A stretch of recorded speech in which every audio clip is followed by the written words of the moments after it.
Welcome to Lay of the Brand, where we talk with the experts on tech marketing, creative, and PR to learn what's new, what's working, and what's next. I'm Peter Jacobs with Merit Group. Influencer marketing is blowing up for consumer brands, but as we speak, it's becoming a huge part of B2B marketing. Surveys tell us that anywhere from 70 to 80% of B2B marketers say influencer marketing works for them, and the ROI is potentially huge. So what's keeping you from trying it? Well, to find out how influencer marketing can make sense for B2B strategies, we're talking with Nidhi Mehta. She's the social and influencer lead for B2B and B2C display at Samsung Electronics America. She also writes very popular scripted podcasts for Gen Z Media. Thanks for being here, Nidhi. Thank you for having me. Well, let's start off by discussing a campaign that's not necessarily B2B, but has some good lessons for B2B marketers about being successful with influencers. Samsung recently launched a campaign with luxury real estate YouTuber Enes Yilmazar to promote Samsung's LED displays. Why was influencer marketing the right choice for this campaign? Well, it was really interesting. So our all-in-one micro LED displays and our wall display are pretty impressive, and there's not really much, if anything, like it out on the market. But traditionally, we've been marketing it to businesses, lobbies, places where that you want that big wow factor, right, for your clientele. But there was some word of mouth spread on these, and we were seeing it more and more in people's homes, which was interesting to us. And so I think we realized that we had an opportunity to build awareness on this product in a place that we hadn't really popped into, which was, technically high net worth individual homes, but homes anybody was really willing to spend a pretty penny on a gorgeous display. And so I think we started to ask ourselves a few questions. One, why? Why were we seeing this business motif, if you will, start popping up in homes, in people's personal residences? And then who, after we realized the why, which was it works, it's really beautiful, and it has multiple functions, who could really share those benefits in a thoughtful, interesting, and educated way? And we could have done like a broad ad campaign on it, but let's face it, this is an expensive luxury product with a fairly niche clientele when looking outside of businesses. So when Enes was presented to us as a potential influencer to help share the at-home use cases and the very unique benefits of the product, the pieces kind of just fell together. Here was somebody who is known in the luxury real estate market, knowledgeable of the products that are out there and the options that are out there. And because of this, is trusted among not only, home buyers, but architects, builders, and installation partners, and everything kind of that we were looking for in terms of creating the awareness. So we looked at this as an opportunity to have a true partnership with somebody who was genuinely enthusiastic about the product and was trusted in the space. So that made him really light up as the person we wanted to work with. What kind of results are you seeing early on? It's relatively early in the campaign, on channels where you might not have expected to see a good response? Yeah, and it's a great question. I think what we're seeing is a really strong response. I mean, I think the YouTube plays have been great, but what's really impressive is how Instagram has kind of taken to this just by marrying our audiences. So we did a collab post with him. We've done stories with him that drive directly to our purchasing sites. And so seeing that traffic engagement has been really, really interesting. And I think just the opportunity of marrying like the right audience externally and the right audience internally, so the audience that we own, is really, it's just brilliant. And I think it's growing exponentially now. I may be wrong, but I feel like our views are continuing to grow, even though this has been out in market for about a month. So that's really nice. And I think, again, like the biggest thing that he did with our product and with his knowledge was he created a piece where he was not just telling us about the product, he was showing it to us. And I think the age-old show don't tell philosophy in strong storytelling resonates here as well. That's not just something that you're going to do in television or in film or wherever or in a book. It's something that you're doing with content creation in general. And so I think that was maybe our magic key. The things that you brought up here, I'm hearing them focused on this B2C high-end luxury product, but it also sounds like a lot of these same elements make sense for an enterprise application or some other technology. Because you've got to convince a lot of people to make a pretty sizable investment and show them there's going to be something they get out of it that they don't have now. Are you seeing that kind of correlation? Yeah, I mean, what's interesting is that while it's very B2C focused in terms of the clientele, we've put this up on our B2B channels. And because there are businesses that assist not just high net worth individuals, but just assist home buyers in terms of putting up technology, setting technology up. And so we put this on both B2C and B2B channels because there's this crossover of who our clientele can be and how our clientele can be informed and inform each other. And so I think that was really an interesting play on our part because it could be a home buyer who says, hey, I saw this. This looks really cool to their installation partner if they're building a home, or their architect if they're building a home, their builder, and say, what do you know about this? And then that builder could be working with like a third-party installation group that will say, hey, we're getting interest in this, which is kind of what has happened. We have seen actual interest come through from this piece in terms of builders being like, hey, we saw this. It looked really great. We're interested in purchasing one for the new house that we're working on. And so I think what works for B2C can work for B2B as well. I think there are a few things that you really need to keep in mind when you're working with B2B. But I think one of the mistakes people make with B2B influencer marketing is not focusing on what your goal is, right? So we get a lot of pitches, right, that are, hey, this influencer uses the same keywords that we're looking to use. This influencer has the same audience that we're looking to target. And while audience is so incredibly important, and don't get me wrong, it might be one of the most important things that you're targeting when you are working with a B2B influencer, it also has to be the goal of how we're going to reach this audience and how we're going to connect to them. And so when you're thinking about B2B marketing, a lot of people make the mistake of changing the tone, making it stuffier, talking about specs and specs alone without bringing the story to life. I think the nice thing that we did with Ennis was that we had a real 360 campaign that brought that story to life. So no matter where somebody was in their buying cycle, right, they would have a piece that could connect to their mindset and hopefully open up their mind to something or inform their mind. So we did not only the piece within Ennis's YouTube show, but we also, again, did different social posts on our channels, but we brought it out. So we had, we've incorporated CRM into this and email touch points, and we've also incorporated a great Q&A piece of content. And so no matter what sparked the initial interest through that YouTube video, we've created a number of different touch points where if somebody is curious about this product and how to compare it to other products or why it may be the right product or what does it really look like and what can it do, we have multiple touch points that can lead them to that information and help kind of resolve their curiosity or make them more intrigued.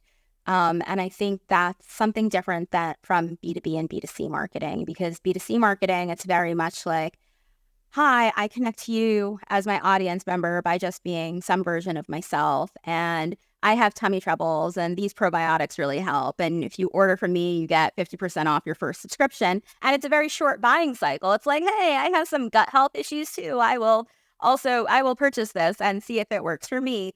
But when you're talking about B2B marketing, it's A, you're probably going to be spending a lot more money up front. And B, every industry has a different purchasing cycle. And you have to think about the fact that you need to keep their interest long enough to get to the point of when they're ready to purchase. So you need to flag that interest and then you need to sustain it.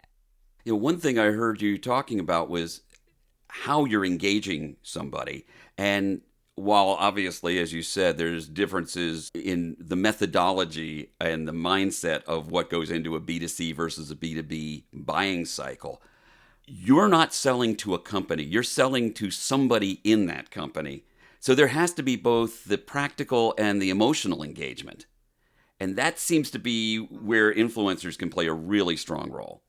Yeah, I think having that emotional connection to something is incredibly important no matter what kind of content you're creating.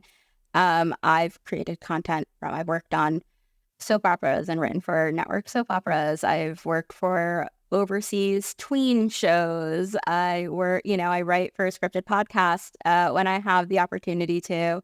And I've written for corporate banking, fintech, and now here in tech. And I think the most common way, or the one rule I think I've kind of carried throughout all of that, is the ability to evoke emotion.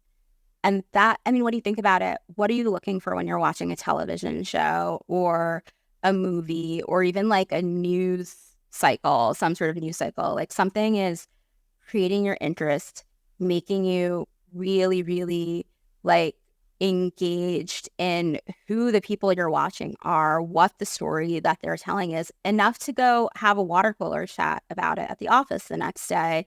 Hey, did you see that show? Can you believe they did this, that, and the other? And it's all because had the ability to evoke emotion.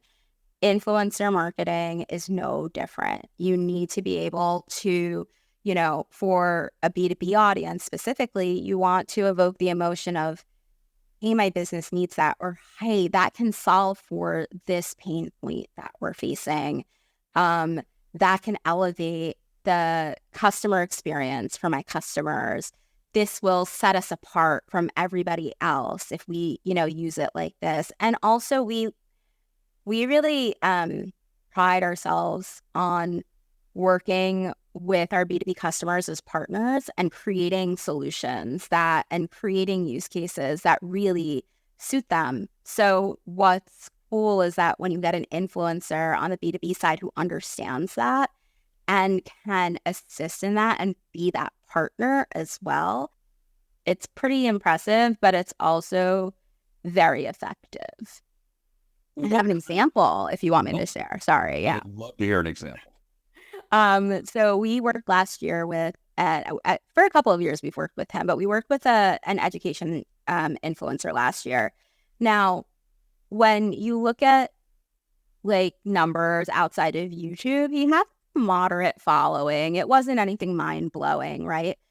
But he was an expert in the space of education technology. He had a great YouTube following and an even more impressive newsletter. Now, these aren't the things that you're probably normally looking for when you're thinking about influencer marketing. You probably want something with somebody with a much stronger social presence. But he knew what the technology could do. And so we shipped him the product and we said, here it is. Here's some basics on how to use it. Now you turn around and give us, 9 ways you would improve your classroom experience by using this as a teacher, because he was also a teacher. And he did, and he really brought it to life. He showed us, didn't tell us, how using this technology could make a difference in your classroom, what pain points it could solve for, where it could make the classroom more engaging, which is a problem in today's classroom atmosphere. So all of that was great, but we 360 that and we had him talk about it. Yes, on socials, yes, on his YouTube, but also we had him come to industry events and use it and talk to audiences, which flocked to him. And we put him in his newsletter, and we just really kind of attacked it from all angles because it was clear that he was a partner that believed in this product and knew that it could be helpful if it was an investment school would like to make, right? And so he knocked it out of the park, and we saw a phenomenal ROI on him compared to what we expected because he just truly believed in the product and brought it to life. Well, that's interesting. So don't start with the channel, start with the influencer and how they connect with their audience. 100%. Well, let's talk about the kinds of influencers, because that was a great example of somebody who not only reviewed the product in terms of what does it do, but talked about why it does it and how that can be helpful. So he was able to make it real for the audience. You've got thought leaders and brand ambassadors. You've got event speakers, and of course they can all be all of those things. Webinar presenters. There's lots of different ways to be an influencer. What should someone who's trying to get started in B2B influencer marketing from the corporate side, saying, hey, I want this kind of program for my organization, what should they be thinking about in terms of finding an influencer among all those different types? Again, it goes back to what the goals are. If the goal is awareness, then yes, definitely go for that influencer who has 1 million plus followers and can talk about your product and bring it to life in their own way. But if you're looking for pushing people down the funnel, I think it's extremely important to not negate tactics that may not seem obvious, like the email marketing, like putting that influencer into a small local industry event, right? Because that influencer has made a name for themselves, and you can't bet on the fact that all of the audience that you're looking to attract is on those social media channels anyway. So yes, if you're looking for a broad awareness play, go for that large influencer. We did that this year. We did an awareness play in that same space, and we had an influencer who is very well liked, very popular, great numbers in terms of impressions, great numbers in terms of engagement, not great numbers in terms of click-throughs and conversion. And so, but that was okay because that was our goal, right? Our goal was, hey, we need to let people know about this. So depending on what your goal is, like really evaluate what channels you absolutely need a strong presence on, but also evaluate different modes of communication and what that influencer's audience looks like in terms of, you know, who's listening to them, who's following them, and why. So understanding those aspects can help you create an influencer program that is kind of mind-blowing in terms of ROI, as opposed to just creating awareness, right? Like, and I think awareness is incredibly important, but I don't think the two should be mixed together. So I think another thing that companies should look at doing is looking at a multi-influencer approach. Have a macro influencer, great, but have a bunch of micro influencers as well. That happens so often on the B2C side. There's no reason that shouldn't happen on the B2B side. That's a really good point. What I'm hearing is influencer marketing is marketing. You've got to start with the audience, what their need is, where they are, what their pain points are, what they would love to have solved. And then you figure out, oh, influencer marketing is one way to address that audience, as opposed to saying, hey, let's do influencer marketing because all the cool kids are doing it. When you say, okay, well, let's go with influencer marketing as part of our mix of outreach, you mentioned that the metrics may not always show that, hey, we're getting this many clicks, this much specific engagement. Of course, we know as marketers, you want the right engagement. Right. How do you present that back to people who are looking over your shoulder and saying, hey, so what are the metrics like? We get a lot of clicks? Yeah, I think again, and I don't want to sound like a broken record, but I think when you go in with clear goals and you have that understanding of like, hey, this is going to be great for impressions. It's probably not going to do a lot for the bottom of the funnel. Or, hey, we may not get the impression numbers that we would love to get, but we're going to convert sales with this guy. When you go in with that clear identification of how the influencer is going to be used, I think the reporting back becomes easier. I think also when you're playing with influencer marketing, you're playing in a very unpredictable space. And I think it's very important to know that there is always a risk. But the way that I look at it, I think the way that we look at it as a company is, what did we learn? Right? So if you're going in and your metrics are not what they want it to be and you have to report that up, then that's fine. Report it and say, look, this didn't work the way we planned. These are the reasons why. This is what we're going to do differently, and adjust accordingly. I think the other nice thing about influencer marketing and marketing in general is when influencer marketing is just one specific tactic, right? How do we expand on the use of it?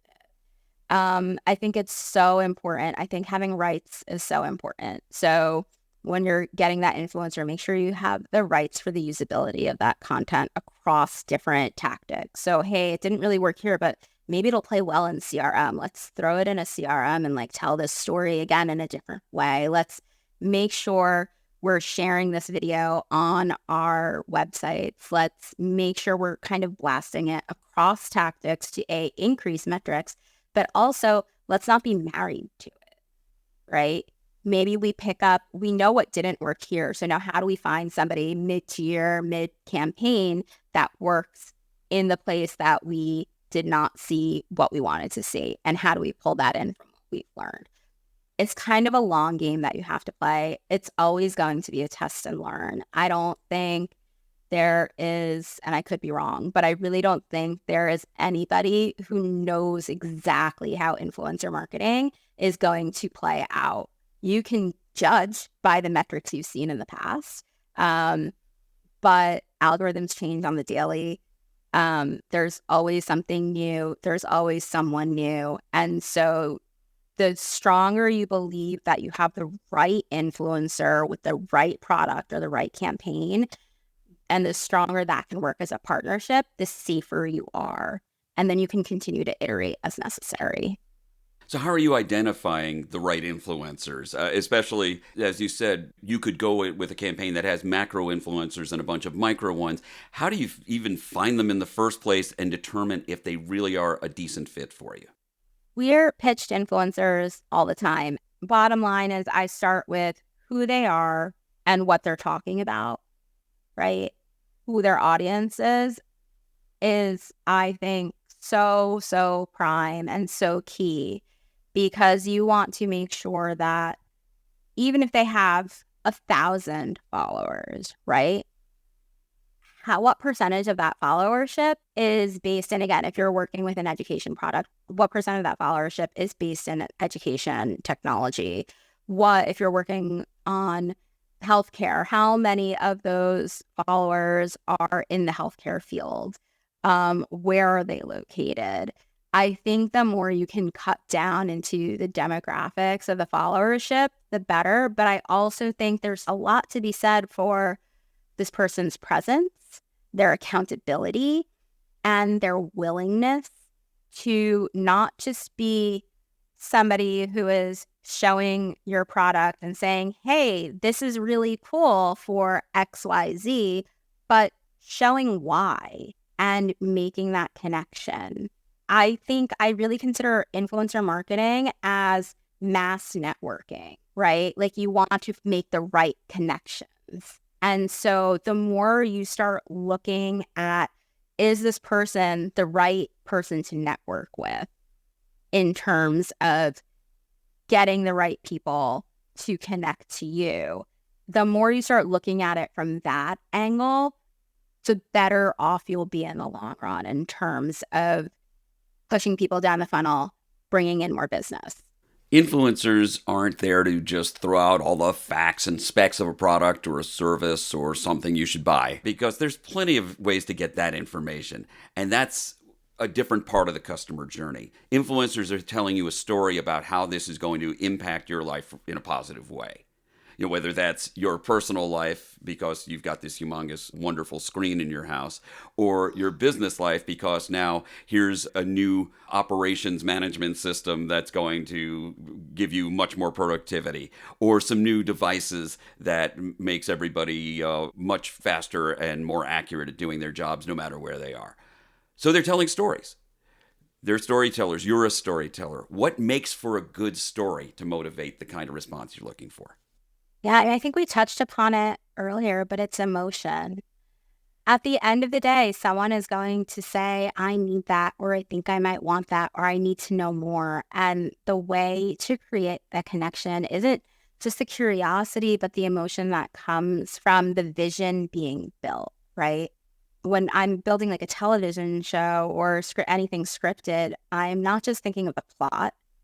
I am thinking about the character as well. You want that well-rounded character to carry that plot through, and someone you feel something for, whether it's that you see yourself in them and, you can say, oh, I connect to that, or you have empathy for them, or maybe it's a hate watch and you just want to see them get theirs. But the point is that you care.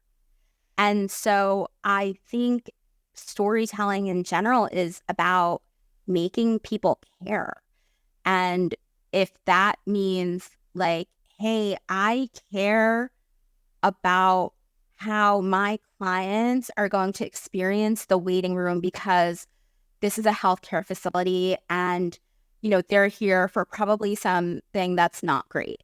And so we want to make that experience as pleasant as possible. And I care about that. How do I show them that that's possible? How do I show them the ease that our technology will bring to their space? And how is this very complicated matter going to be simplified for my patients? And having an influencer being able to bring their personal experiences to the products, to the ideas, to the use cases is a form of connection. It makes it real. It makes it tangible.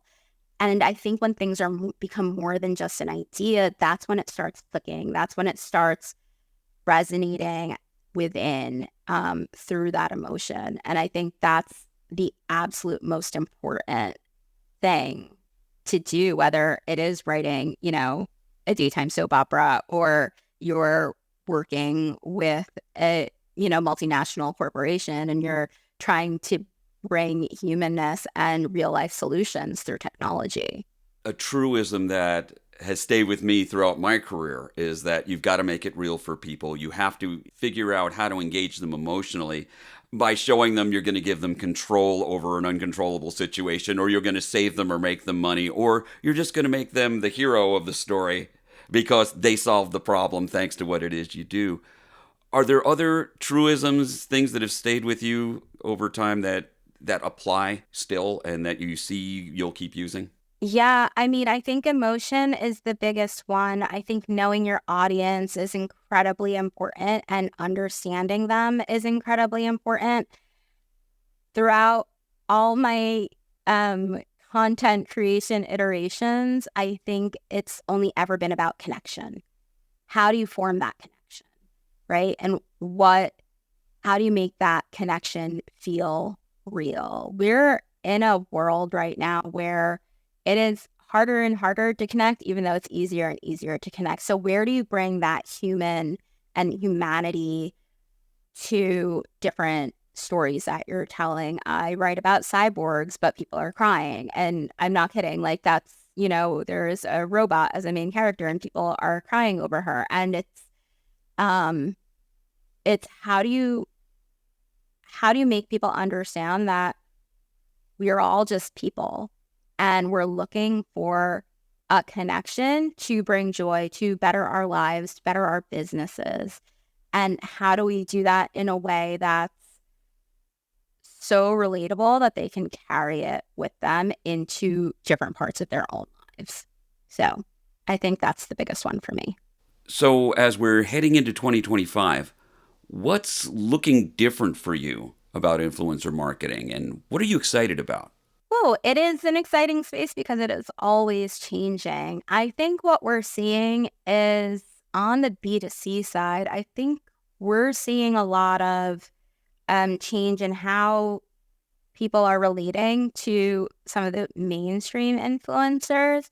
I also think our audiences are smart and they can see a sale from a minute away. So it's not about approaching with the sale, it's approaching with the why. Like, why is this what you want for you? And why is it what I want for me? So I think a lot of influencer marketing is going to go the way of becoming more authentic, less of a push, and more of a this is why it's working, this is where it's working, this is how it's working. If you want to make it work for you, then I can show you how to do it. I think also a lot of what I spoke about before is becoming more and more accepted and used, which is, don't look at just the number of followers on a singular platform, but really how can this person help from a multi-targeted approach? How can we create a full 360? And how do we make that experience for them as authentic as possible? One of the things I always say to my influencers is that I never want this to sound not like you. So change the words, change whatever. This is the message. This is what I hope you're getting out of it. This is what I want other people to get out of it. Do it how it works for you. And I think that's becoming more and more of the way of influencer marketing, as opposed to the push and the interstitials and, just that initial like, hey, I'm using this, you should use it too. But just a more really authentic storytelling. Right, with more and more people wanting to become influencers, it becomes at first a little more difficult to figure out who actually is one and is the right person to help support whatever your goals are. But it may also start weeding out the folks who aren't quite as authentic or really dedicated to educating the audience.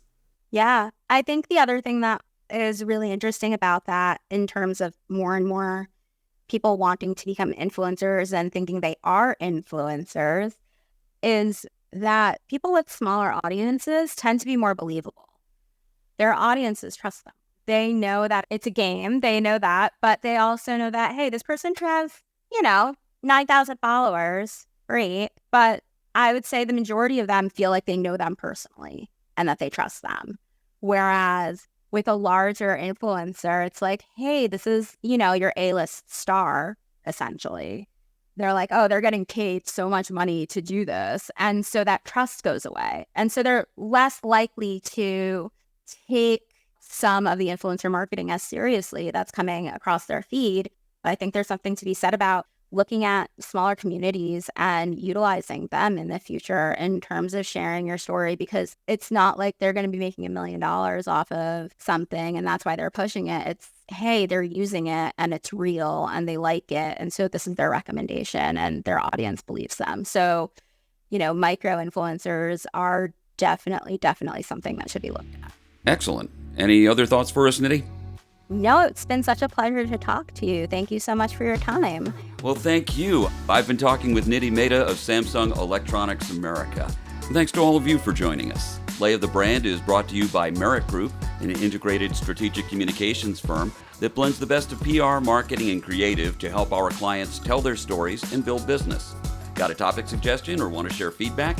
Subscribe to Lay of the Brand on your preferred podcast platform and leave us a review.